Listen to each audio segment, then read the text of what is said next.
గదిలో పెట్టి కొడితే పిల్లైనా పులిలా ఎదురు తిరుగుతుందంటారు. తైవాన్ ఊరుకుంటుందా?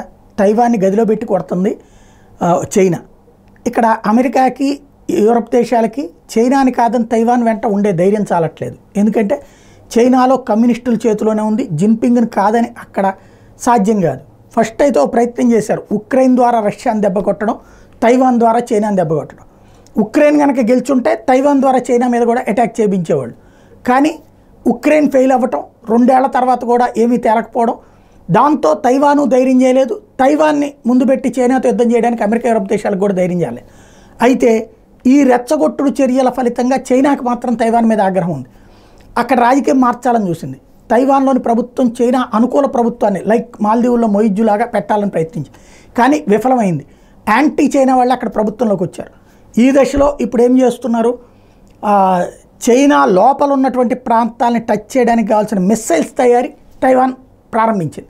అమెరికా వీళ్ళ హెల్ప్లు ఇచ్చారు. తద్వారా ఇప్పుడు చైనాకి థ్రెట్ పక్కలో బల్లెంలా తైవాన్ తయారవుతోంది.